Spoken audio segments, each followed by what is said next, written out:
마가복음 9장 42절에서 50절 이 말씀 가지고 너희 안에 소금을 두라는 제목으로 함께 은혜 나누고자 합니다. 이 말씀을 이해하려면요 9장 33절부터 봐야 합니다. 예수님은 십자가의 죽음과 부활을 두 번이나 예고하셨는데 제자들은 누가 큰 자인지 논쟁을 했습니다. 이런 제자들에게 가장 낮은 자를 영접하는 자가 하나님을 영접하는 것이라고 말씀하셨습니다. 그런데도 요한은 자기 그룹에 속하지 않은 사람이 기적을 행했다고 해서 못하게 막았습니다. 그런데 예수님은 그리스도께 속한 작은 자에게 작은 친절이라도 베푸는 사람은 상을 잃지 않을 것이라고 말씀하셨습니다. 오늘 말씀은 작은 친절을 베푼 자가 상을 받는다는 것과 반대로 그리스도에게 속한 작은 자를 막아서 믿음에서 떠나게 하는 경우에 대한 경고입니다. 작은 자를 넘어지게 하는 그 근원을 모두 잘라버리고서라도 정결한 믿음의 공동체를 이루지 않으면 엄청난 벌을 받을 것이다 라는 것입니다. 이 말씀은 우리에게 주는 경고입니다. 저도 사실 이런 경고는 안 하고 싶은데 할 수 없습니다. 우리가 예수님 말씀이니까 마음에 새겨야 됩니다. 이 말씀을 통해서 우리가 어떻게 이러한 멸망을 피하고 정결한 믿음의 공동체를 이룰지 알아보도록 하겠습니다. 첫 번째로 42절은 작은 자를 넘어지게 하지 말라는 것입니다. 41절은 그리스도께 속한 자에게 물 한 그릇이라도 대접해주면 상을 잃지 않을 것이라고 했습니다. 그런데 42절은 이와 반대의 경우입니다. 예수를 믿는 작은 자를 배척해서 넘어지게 하면 벌을 받는다는 것입니다. 이것을 41절과 42절을 연결해서 생각해 봐야 합니다. 세번역에서는 죄짓게 하는 사람이라는 말은 의미를 살려 번역한 것이고요. 원어에서는 누구든지 넘어지게 하는 사람은 이런 뜻입니다. 이 말은 발밑에 걸림돌을 놓아서 넘어지게 하는 사람이란 뜻입니다. 넘어진다는 말은 단순히 죄를 짓는다는 차원을 넘어서는 것입니다. 대부분 구약이나 신약에서 이 넘어진다는 말은 믿음에서 완전히 떠난다는 것을 뜻합니다. 그래서 이 말은 단 한 번이라도 넘어지게 한다면, 단 한 번 한 사람이라도 넘어지게 한다면 이런 뜻입니다. 넘어지게 한다는 것은 믿음에서 떠나 배교하게 한다는 뜻이기 때문에 한 명이라도 넘어지게 한다면 큰 벌을 받는다는 것입니다. 한 사람 낙심하게 했다고 벌 받는다는 것은 아닙니다. 믿음에서 떠나게 하면 이런 뜻입니다. 누구를 그렇게 한다는 것입니까? 예수님을 믿는 작은 사람들입니다. 그 중에 단 한 사람이라도 믿음에 떠나게 하면 차라리 목에다가 큰 맷돌을 달고 바다에 빠지는 것이 낫다라고 했습니다. 큰 맷돌이라는 말은 원어에서는 당나귀 맷돌이다 이렇게 되어 있습니다. 뭡니까? 사람이 돌리는 맷돌보다 당나귀가 돌리는 맷돌이 훨씬 큽니다. 우리는 소가 돌리는 연자 맷돌이라고 하죠. 아주 큰 맷돌입니다. 작은 사람이라는 말은 34절에 나온 큰 사람이라는 말과 반대되는 말입니다. 그러므로 34절과 비교해 봐야 됩니다.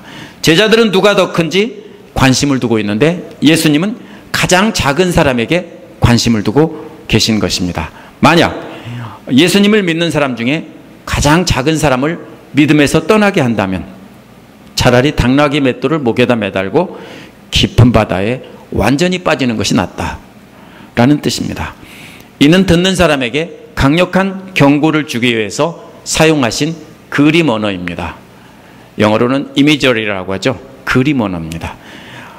실제로 목에다 매달고 던지는 게 중요한 게 아니라 아주 무서운 심판이다라는 것을 강조하는 것입니다. 실제로 마지막 때 심판은 그보다 훨씬 더 무섭다라는 것입니다. 작은 자를 넘어지게 한 사람의 예가 9장 38절에 나와 있습니다. 요한과 다른 제자들이 자신과 함께 다니지 않는 사람이 예수님의 이름으로 귀신을 쫓아낸 것을 보고 하지 말라고 막은 것입니다. 이 사람은 예수님을 믿고 하나님께 간절히 기도해서 예수님의 이름으로 귀신을 쫓아낸 것입니다. 만약 하나님께서 능력을 주지 않았으면 귀신이 나갈 리가 없습니다. 그런데 제자들은 자신들이 진짜 제자라고 생각하고 이 사람은 자격이 없다라고 하면서 못하게 막은 것입니다. 근데 사실은 자기들은 실패했는데 이 사람은 성공했으니까 시기심으로 그렇게 한 것입니다.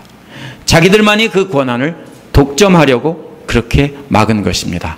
이 제자들의 행동은 이 사람을 믿음에게서 떠나게 할 수 있는 그런 행동이었습니다.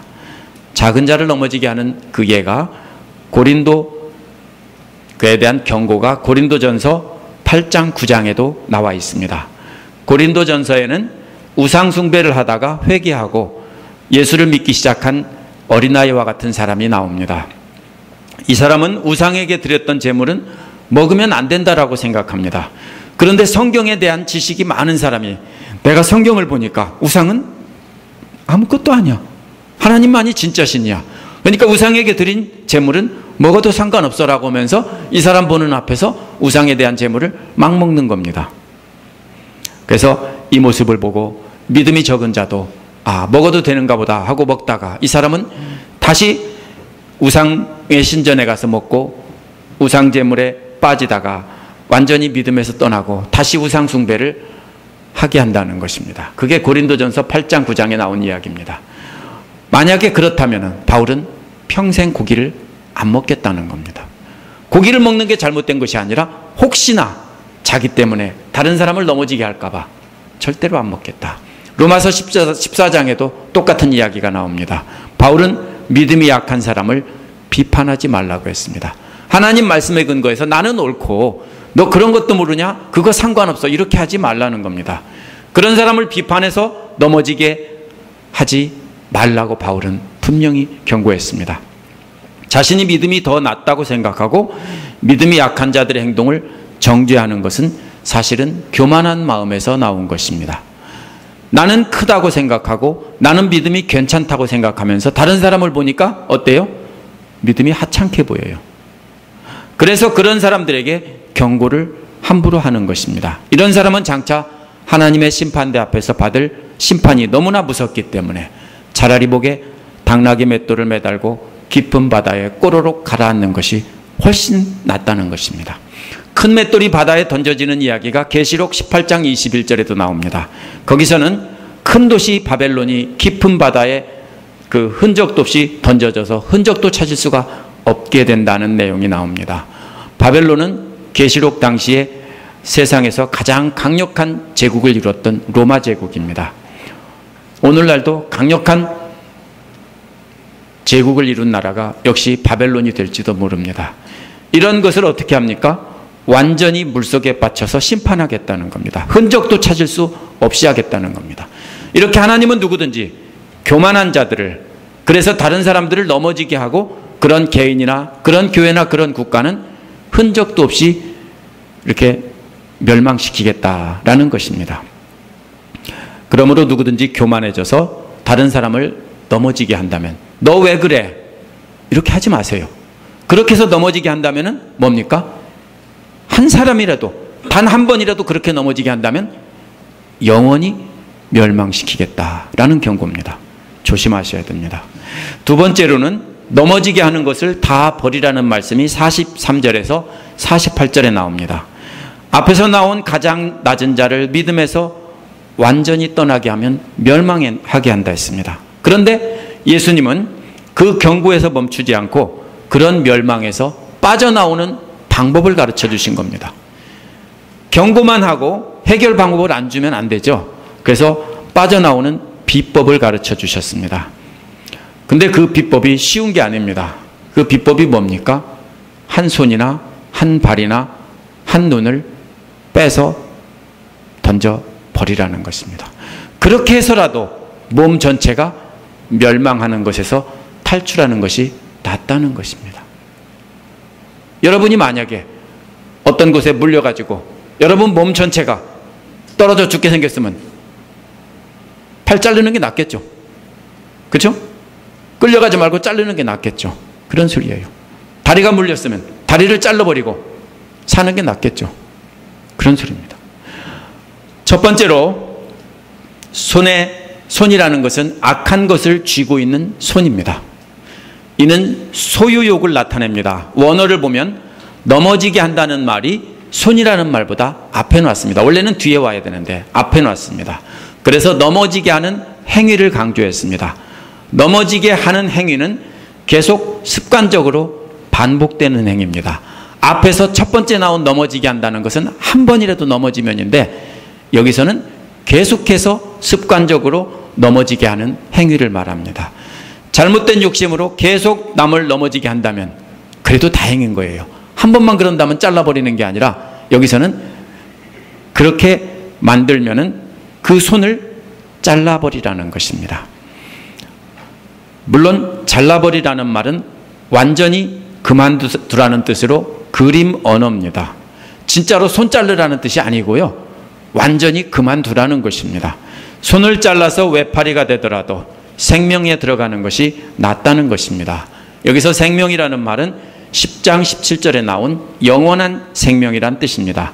또 원어에서 그 다음에 나오는 외파리라는 말이 본래 말의 순서와 달리 앞에 나와 있습니다. 이 원어에서 본래 말의 순서로 한다면은 들어간다 외파리가 이렇게 쓰는 겁니다. 그리스어로는 부정사기 때문에 들어간다 외파리가 해야 되는데 외파리라는 말을 앞으로 일부러 바꿔놨어요. 뭘 강조한 겁니까? 이제 잘라낸 다음에 외파를 강조한 겁니다. 외파리로 생명에 들어가는 것과 비교되는 것은 지옥에 들어가는 것, 즉 꺼지지 않는 불 속에 들어가는 것이라는 것입니다. 두 팔을 가지고 꺼지지 않는 지옥에 들어가는 것보다 외파리가 생명으로 들어가는 것이 훨씬 낫다는 것입니다. 여기서 지옥이라고 번역된 말은 원어로는 게헨나입니다. 이 말은 흰놈의 골짜기라는 말입니다. 흰놈의 골짜기라는 말의 아람어를 그리스어로 그대로 소리나는 대로 적은 것입니다. 흰놈의 골짜기가 어디냐면 아주 옛날 예루살렘 남쪽에 있던 사람을 잡아서 불태워서 제사를 드리던 그런 곳입니다. 이방 사람들이요. 열왕기하 23장 10절에 보면 요시야 왕이 개혁을 할 때 이곳을 부정한 곳으로 지정했습니다. 이곳에서는 사람의 시체가 계속 불에 태워지고 있었습니다. 그래서 꺼지지 않는 불이 있던 곳이라고 했습니다. 유대인들의 글에 보면 이 흰놈의 골짜기 게헨나를 낙원의 반대말로 사용했습니다. 그래서 새 번역은 지옥이라고 번역한 것입니다. 지옥에 들어간다는 말이 3번 나오는데요. 첫 번째는 양파리가 지옥에 들어가는 것은 스스로 걸어 들어간다 하는 말입니다. 손에 움켜진 탐욕에 집착해서 알고도 걸어간다는 것입니다. 우리가 탐욕으로 무엇을 쥐고 있으면은 그게 아까워서 지옥에 들어간다는 거 알면서도 그거 놓지 못하고 그냥 스스로 걸어 들어가는 겁니다. 재물이나 어떤 욕심을 쥐고 있다가 스스로 걸어가라요. 이거 지옥 가는 거지 알아도 그거 놓기가 싫어서 꼭 쥐고 걸어가는 것입니다. 그러나 죄 지으러 가는 발을 자르지 않은 양다리가 지옥 가는 것은 걸어가는 게 아니라 던져진다고 했습니다. 또 범죄한 눈으로 살고 있는 양눈이가 지옥 가는 것도 던져진다고 했습니다. 이거는 수동태로 되어 있는데 왜 그러냐면요. 제가 어려운 말을 사용해서 죄송합니다. 이게 무슨 말이냐면요. 앞에서는 자기가 자기 행동으로 자기 의지로 지옥으로 걸어 들어가는 건데요. 다리나 눈을 뺀 사람은 그게 아니라 자기도 모르는 사이에 집어 던져진다는 뜻입니다. 왜 그렇습니까? 죄를 짓는 사람들, 죄를 짓는 곳으로 가는 발이나 또 그것을 보고 일으키는 욕망 같은 것은 죄가 죄인 줄도 모르는 죄들입니다. 실제로 결정적인 죄가 아니기 때문에 죄인 줄도 몰라요. 그런데 그런 사람들은 자기도 모르는 사이에 지옥으로 집어 던진다는 뜻이에요. 하나님께서. 그래서 지옥에 던져진다는 뜻입니다. 이런 사람들은 자기가 지은 죄를 죄인 줄도 모르고 죄를 행해서 가는 것도 모르고 눈으로 탐욕을 품은 것도 죄라고 생각하지 않습니다. 그렇기 때문에 이런 죄를 지은 성도들은 자기도 모르게 지옥에 던져지는 것입니다. 그래서 이러한 점을 염두에 두고 그 다음에 나오는 말들을 봐야 합니다. 그래서 두 번째 45절의 발은 죄를 짓기 위해서 가는 발인데 이사야 57장 9절에 보면 그 발은 행악하기에 빠르고 무죄한 피를 흘리기에 신속하며 라고 했습니다. 또 8절에 보면 평강의 길을 알지 못하며 라고 했습니다. 따라서 45절의 발이란 죄를 짓기 위해서 빨리 달려가는 발입니다. 남을 죽이거나 어떤 재물을 빼앗거나 악한 일을 하기 위해서 달려가는 발입니다. 그러면 달려가는 과정에서는 죄가 아니라고 하겠지만 이미 그것도 죄입니다. 믿는 자는 평강의 길을 걸어가야 하는데 남을 해치고 남의 것을 빼앗기 위해서 달려가는 그것인데 그러한 사람은 자기도 모르는 사이에 지옥에 집어던져진다는 겁니다. 이런 사람들은 공통적으로 어떻게 생각합니까? 자기가 의인이라고 생각하고 거룩한 자라고 생각하지만 자기도 모르는 사이에 지옥에 가서 쾅 집어 던져진다. 이런 뜻입니다. 세 번째 47절에 나오는 눈은 죄를 짓게 하는 욕망을 가지게 하는 눈입니다. 눈은 갖지 말아야 할 것을 갖게 하고 하지 말아야 할 것을 하게 만드는 눈입니다. 여기서도 넘어지게 한다는 말은 정상적인 위치에 있습니다. 그러면은 죄를 짓게 하는 욕망을 일으키는 눈을 빼어버리라고 했고, 또 앞에서는 팔과 다리는 잘라서 던져버리라고 했는데 여기서는 눈은 뽑아서 던져버리라고 했습니다. 왜냐하면 외눈박이로 하나님 나라에 들어가는 것이 양눈박이가 게헨나에 들어가는 것보다 낫다는 것입니다. 강조되는 것은요, 앞에서 바로 넘어지게 한다는 것은 강조되어 있지만 뒤에서는 정상적인 위치에 있습니다. 훨씬 중요한 것은 어떤 죄입니까? 손입니다. 가장 중요한 것은 결정적인 죄를 지은 손입니다. 그러나 발이나 눈도 어떻습니까? 자기도 모르는 사이에 집어 던져진다는 것입니다. 앞에서는 두 번 다 그렇게 해서라도 생명에 들어가는 것이 낫다고 했는데 여기서 세 번째는 생명이라는 말이 하나님 나라로 바뀌었습니다. 영원한 생명에 들어간다는 말이 결국은 하나님 나라에 들어간다는 것을 가르쳐주기 위해서 생명하다가 이번에는 하나님 나라라고 했습니다. 외팔이, 외다리, 외눈이가 하나님 나라에 들어가는 것이, 양팔이, 양다리, 양눈이가 게헨나에 던져지는 것보다 좋다는 것입니다. 세 번 다 하나님 나라에 들어가는 것과 게헨나에 던져지는 것을 똑같은 말로 세 번을 반복했습니다. 그 중에서 좋다라는 말은 세 번 다 말의 순서를 바꿔서 맨 앞에 놨습니다. 정말로 특별히 정말 좋다라는 것입니다. 잘라버리고 하나님 나라에 들어가는 것이 성한 몸으로 지옥에 들어가는 것보다 훨씬 좋다, 아주 좋다, 이런 말입니다. 게헨나라는 말이 세 번 반복되는데 마지막에 나오는 게헨나를 설명한 구절이 48절입니다. 48절은 독립된 문장이 아니라 47절의 게헨나를 설명하는 그런 구절입니다. 이 게헨나는 그들을 파먹는 구더기도 죽지 않는다고 했습니다. 원어에서는 단순히 벌레라는 말인데요, 게헨나에 던져진 죄인들의 벌레들이 죽지도 않고 계속 파먹는다는 것입니다. 게헨나에서는 불도 꺼지지 않는다는 것입니다. 구더기와 불이 함께 존재합니다. 불에 타는 부분은 계속 타고 있고 안 타는 부분은 계속 구더기가 파먹고 있는 것입니다. 이는 이사야 66장 24절에서 나온 말입니다. 이사야 66장 24절이 뭐냐면요, 이사야 맨 끝 마지막 절입니다. 그들이 나가서 내게 패역한 자들의 시체를 볼 것이라. 그 벌레가 죽지 아니하며 그 불이 꺼지지 아니하여 모든 혈육에게 가증함이 되리라. 이는 이사야 마지막 장 마지막 절 말씀으로 그 앞에 뭐가 나오냐면 순종하는 자들에게는 새 하늘과 새 땅을 주실 것을 말씀하신 뒤에 순종한 자들을 데리고 나가서 이제는 예루살렘, 새 그 성 밖으로 데리고 나가서 구경시켜 주는 겁니다. 쟤들 좀 한번 봐라. 너희들이 과거에 그렇게 너희들을 괴롭히고 세상에서 폼 잡던 쟤들을 한번 봐라 하고 구경시켜 주는 겁니다. 그게 이사야 마지막 절입니다. 이사야 마지막 절에 나온 장면은 예루살렘 성 밖에 게헨나에 하나님을 거역한 자들의 시체가 그 널브러져 있는 모습을 보여줍니다. 자세히 보니까 시체들에는 이미 구더기들이 가득 들어 있습니다. 시체들을 파먹고 있습니다. 그런데 그 구더기들은 죽지도 않고 영원히 파먹는다는 것입니다. 또한 이런 시체들을 없애기 위해 불을 태우는데 그 시체를 태우는 불도 꺼지지 않고 계속 타들어간다는 겁니다. 엄청 많은가 봐요. 태울 것이 끊임없이 계속 탄다는 것입니다. 구더기가 가득한 시체들이 불에 태워지고 냄새가 나고 그러한 장면입니다. 예수님의 말씀을 듣던 사람들은 이 장면을 마음속으로 떠올리면서 예수님 말씀을 들었습니다. 왜냐하면 거기가 어딘지 아니까요. 그것이 지옥을 상징하지만 실제로 예루살렘 성 밖에 있던 더러운 그런 곳을 말하는 것이기 때문입니다. 예수님께서는 이사야 마지막 장 마지막 절을 염두에 두고 이 말씀을 하신 것이 분명합니다. 그렇다면 낮은 자를 영접하지 않고 막아서 믿음에서 떠나게 한 것은, 완전히 떠나게 한 것은 하나님에 대한 반역이라고 할 수 있습니다. 이사야에 나온 이러한 벌은 하나님을 반역한 자들에게 내리는 벌이기 때문입니다.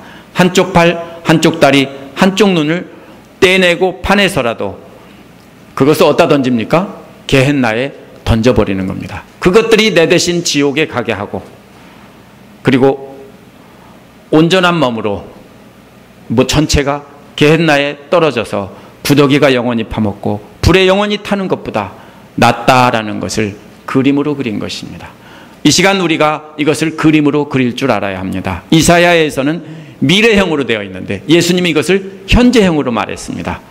이것은 무슨 말이냐면요, 예수님이 오신 것으로 이사야의 예언이 이미 이루어졌기 때문입니다. 그리고 하나님의 나라가 이미 이 땅에서 이루어졌기 때문입니다. 그 이루어진 현재 일이 영원한 나라까지 계속 이어지기 때문입니다. 또 영원한 생명과 영원한 멸망은 현재부터 주님 오시는 날까지 이미 시작되었고 계속된다는 뜻입니다.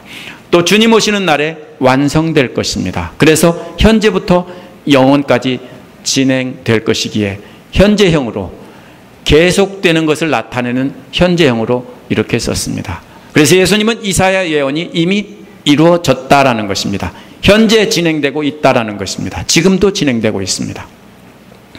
마가복음 33장 23절에서 30절에 보면 예수님께서 귀신을 내쫓는 것을 사탄의 힘을 입어 능력을 행한다라고 한 자들이 나옵니다. 이들은 성령을 비방한 죄로 용서받지 못한다고 하셨습니다.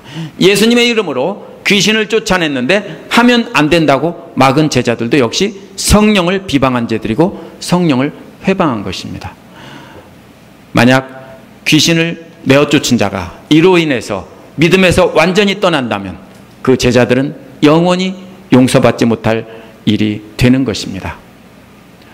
세 번째로 49절에서 50절은 소금을 두고 서로 화목하라는 말씀입니다. 이어지는 49절 말씀은 앞의 말씀과 연결이 안 된다라며 동떨어진 말로 해석하는 사람들이 많습니다. 저도 참 고민을 많이 했습니다. 이게 뭐냐? 갑자기 뚝 떨어진 말이 나옵니다. 그런데 뚝 떨어진 말일 수 없는 것이 49절 맨 앞에는 왜냐하면이라는 말로 시작합니다. 원어에서. 왜냐하면이기 때문에 48절과 뗄 수가 없습니다.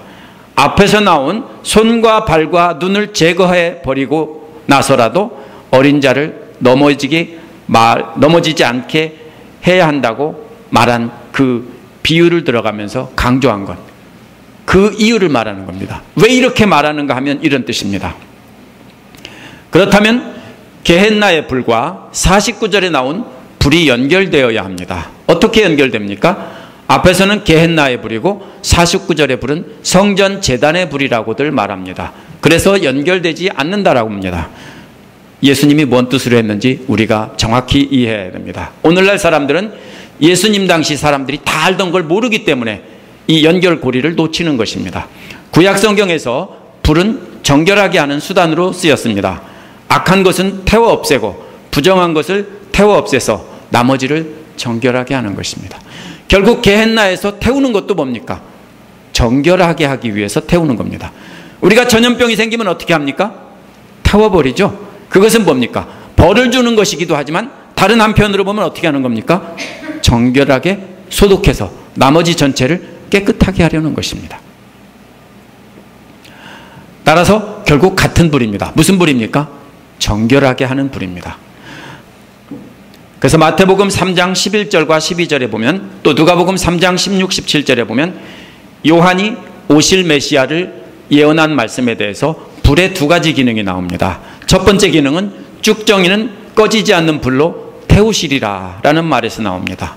예수께서 오시면 악인들을 모두 심판해서 없애버린다는 말씀입니다. 이것이 바로 뭡니까? 게헨나에서 태우는 것과 똑같은 것입니다. 두 번째 기능은 금이나 은에서 불순물을 제거하는 경우처럼 순수하고 거룩하게 만들기 위해서입니다. 그는 성령과 불로 침례를 줄 것이다 라고 요한이 말한 것은 바로 믿는 자들은 정결하고 거룩하게 만들기 위해서 성령으로 침례를 받고 또 불로 역시 연단할 것이다, 이런 말입니다. 역시 불로 태워서 정결하게 한다는 그림 언어가 쓰여져 있습니다. 그러면 믿지 않는 자들만 태우는 게 아니라 믿는 자들도 결국은 불로 태운다는 뜻입니다. 따라서 49절에 모든 사람이 다 소금에 절이듯 불에 절여질 것이다. 이 말은요, 소금과 불은 둘 다 정결하게 하는 수단입니다. 어떻게 그렇게 됩니까? 레위기 2장 13절에 보면 답이 나와 있습니다. 내 모든 소재물에 소금을 치라 라고 했습니다. 이 구절에는 불이 안 나와 있지만 앞뒤를 읽어보면 소재가 뭐냐면요, 곡식에다가 소금을 뿌려가지고 불로 태워서 드리는 제물이 소재입니다. 그러면 여기에 뭐가 나와 있습니까? 불과 소금이 다 나왔죠. 그래서 예수님은 레위기 2장 13절에 나온 정결하게 하는 불과 정결하게 하는 소금의 그림 언어를 가져와서 그것을 가지고 이야기하시는 겁니다. 예수님 당시의 사람들은 다 이해했습니다. 왜냐하면 항상 그렇게 제사를 드리기 때문에요. 곡식에다가 소금을 넣어서 태워서 제사를 드리기 때문에 그 사람들은 금방 알았습니다. 그래서 그 제사를 기억하며 이 말씀을 들었습니다. 70인역 구약성서에서 레위기 2장 13절은 직역하면 소금으로 소금치라 이런 말로 되어 있습니다. 이것이 영어로 말이 안 되니까 You shall season with salt 이렇게 번역했는데 사실은 소금으로 소금치라, You shall salt with salt 이런 말입니다. 그래서 곡식 제물에 소금을 섞어서 맛을 내고 그 다음에 불로 태워서 정결한 제물이 되게 하는 것입니다. 이게 바로 소재입니다. 그런데 마가복음 10장 49절에서는 예수님이 그걸 줄이기 위해서 소금으로 소금치라고 했으니까 뒤에 거 하나는 빼서 그걸 뭘로 바꿨냐면요, 불이라고 바꿨습니다. 어차피 소금친다는 말에 소금이 들어있으니까 불로 소금치라 이렇게 되어 있습니다. 그러니까 모두 불로 맛을 낼 것이다 이렇게 되어 있습니다. 불로 태워서 정결하게 할 것이다 이런 말입니다. 곡식 제물에 소금을 치고 불로 태워서 정결하게 드리는 그 모든 과정을 압축해서 불로 소금치라는 말로 이렇게 압축한 것입니다. 그러면 이게 무슨 비유인지 잘 생각해 보십시오. 곡식에 소금을 섞은 소재물은 이스라엘 사람들에게서 섞여 있던 적은 수의 제자들을 말합니다. 소금은 제자들은 적지만 이들이 이스라엘에 골고루 뿌려질 때 뭡니까? 이스라엘 전체가 주님 앞에 태워져서 정결한 제물이 되게 하시려는 그런 뜻입니다. 그래서 하나님 앞에 전체 이스라엘의 신앙 공동체를 정결하게 드리고 싶어하는 그런 마음에서 이렇게 말씀하신 겁니다. 이 50절에 연결해 보면 그 뜻이 분명해집니다. 50절 앞부분에 보면 소금은 좋은 것이다. 그러나 소금이 짠맛을 잃으면 무엇으로 그것을 짜게 하겠느냐라고 했습니다. 이와 비슷한 말이 어디 나옵니까? 마태복음 5장 13절에 나옵니다. 5장 13절은 너희는 세상의 소금이니 소금이 만일 맛을 잃으면 무엇으로 짜게 하리요. 따라서 마가복음 9장 50절의 소금도 제자들을 뜻하는 말입니다. 제자들이 세상에 뿌려져서 세상을 정결하게 하는 제물로 하나님 앞에 드려지는 것입니다. 곡식 자체가 완벽하게 정결한 건 아닙니다. 정결하게 골라서 드리지만 거기에다가 소금까지 뿌려서 드릴 때 소금으로 인해서 그 곡식 제물이 정결해진다는 것입니다. 그것을 다시 또 불에 태워서 정결하게 하나님 앞에 드리게 된다 이런 말입니다. 그 그림을 지금 이용해서 믿는 자들을 정결하게 하는데 사용하고 계신 겁니다. 그래서 예수님은 마태복음 28장 19절에서 모든 족속으로 제자를 삼으라 하고 하신 것도 세상을 향해서 제자들을 소금으로 뿌리신 겁니다. 그런데 맛을 잃은 소금이 뭡니까? 예수님 당시 팔레스틴 사람들은 사해에서 나오는, 근처에서 나오는 암염을 썼습니다. 그것은 오늘날처럼 순수한 염화나트륨이 아니고 암염입니다. 석회 같은 광물질이, 흰색의 그 광물질이 뒤섞여 있는 그런 암염입니다. 그런데 소금이 좋은 것이라고 했습니다. 그런데 소금이 짠맛을 잃으면 무엇으로 짜게 하겠느냐 그랬습니다. 제자들은 소금인데 짠맛이 핵심입니다. 제자들은 100% 소금이 아닙니다. 잘못된 물질이 섞여 있습니다. 이게 참 은혜 같아요. 우리도 마찬가지예요. 100% 소금이 아니에요. 우리도 다른 쓸데없는 잡것이 섞여 있어요. 근데 뭐가 있기 때문에? 소금이 많이 섞여 있기 때문에 우리가 소금이라고 불리우는 거예요. 소금의 핵심은 뭡니까? 짠맛이 핵심입니다. 짠맛이 다 빠지고 나면 뭐만 남습니까? 석회석과 같은 광물질만 남습니다. 그냥 돌멩이입니다. 모양은 똑같이 허옇게 똑같지만 소금이 다 녹아내리고 나면은 맛도 없고 아무 쓸모 없어서 버리는 것입니다. 이 랍비들의 전통에 따르면 소금은 지혜를 가리킨다 했습니다. 그러면 소금은 하나님의 지혜를 가리키는 것입니다. 예수님이 말씀하신 소금의 짠맛도 바로 하나님의 지혜를 가리킵니다. 근데 그 지혜가 뭡니까? 앞에서 말한 낮은 자를 종의 자세로 섬기는 겸손이 바로 하나님의 지혜입니다. 겸손이 바로 제자들의 짠맛인 것입니다. 만약 제자들에게서 겸손이라는 하나님의 지혜를 빼고 나면, 그래서 누가 높은지 서로 다툰다면 그것은 맛을 잃은 소금이라는 것입니다. 맛을 잃은 소금은 아무 쓸데 없으니까 밖에다가 버려서 밟힐 뿐이라는 겁니다. 여러분, 연탄 다 태우고 나면 연탄이에요? 어떻게 했어요? 옛날에 저 어릴 때는 길바닥에 던졌어요. 그럼 깨지면 사람들이 밟고 다녔어요. 눈 오면 던지고요. 그러지 말라고. 생각나죠? 그거 연탄이에요? 연탄재는 연탄이 아니에요. 마찬가지로 우리가 소금의 성분을 갖고 있을 때 우리가 소금이 되는 거지, 우리가 소금의 성분을 잃고 나면 소금이 아니에요. 맛을 잃은 소금이 길바닥에 버려 밟히는 것과 게헨나에 던져져서 불이 타버리는 시체들과 똑같습니다. 결국 같은 그림입니다. 성전의 소재물과 게헨나의 시체들은 똑같이 불에 태워집니다. 하지만 다른 것이 있습니다. 게헨나의 시체는 정결하게 하는 소금이 없습니다. 반대로 성전의 곡식 제물은 부정한 것이지만 거기에 뭐가 섞였습니까? 정결하게 하는 소금이 섞여 있기 때문에 정결한 제물이 되는 것입니다. 차이는 바로 뭡니까? 소금입니다. 만약 맛을 잃은 소금, 석회석이 그냥 뿌려진다면 그것은 게헨나의 성전 제물이 아니라 게헨나의 시체가 되는 것입니다. 종의 자세로 섬기는 제자들이 만약에 소금 맛을 잃고 나 잘났어 하면은 그거는 뭡니까? 돌멩이를 갖다가 뿌리고서 정결하게 되라고 하는 것과 똑같습니다. 그 공동체는 뭐가 됩니까?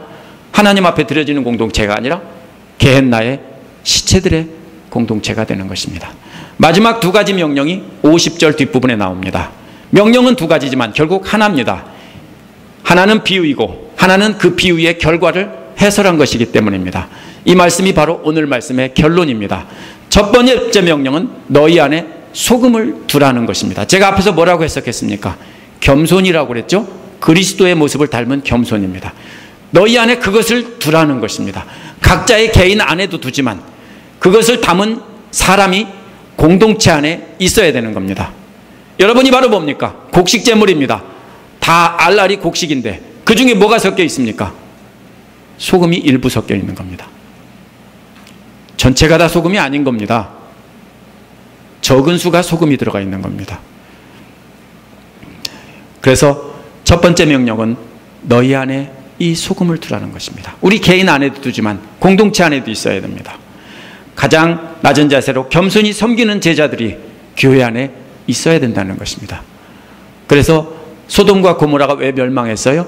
그러한 소금이 조금 없기 때문에 어떻게 됐어요? 게헨나가 돼버린 거예요. 시체가 다 불태워져 버린 거예요. 똑같은 그림이죠?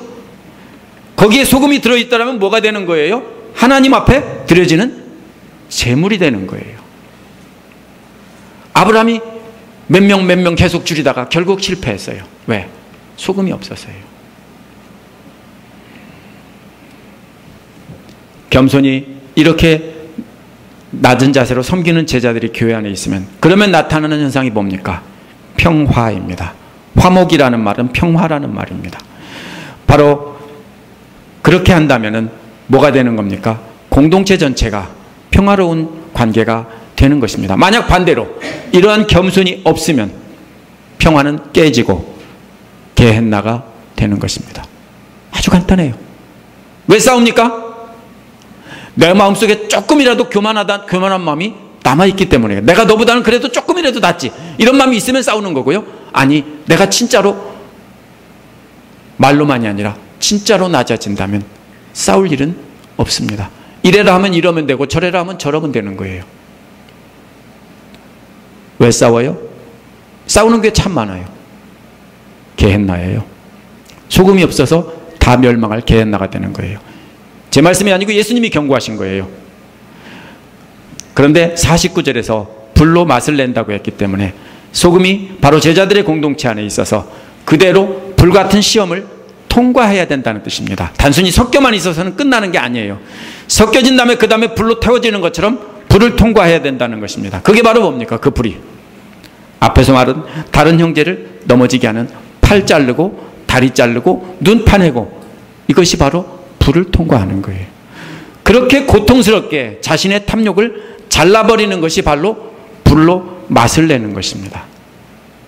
자기가 가진 탐욕, 자기가 가진 발, 눈, 이거 다 파내지 않으면, 떼내버리지 않으면 고통스럽겠죠? 그것이 불로 태우는 것 같은 고통이에요. 오늘 말씀이 그 말씀이에요. 우리에게 하신 경고입니다. 오늘 말씀에서 계속 반복되는 말씀은 넘어지게 한다는 말입니다. 넘어지게 한다면, 넘어지게 한다면, 영원히 믿음에게서 떠나게 한다면이란 말입니다. 그 다음에 반복되는 말이 뭡니까? 잘라버리라, 잘라버리라, 파내버리라. 그렇게 믿음에서 떠나게 하는 몸의 부분은 완전히 잘라버리고 파내버려야 된다는 것입니다. 멀쩡한 몸으로 지옥에 떨어지는 것보다 훨씬 낫다는 것입니다.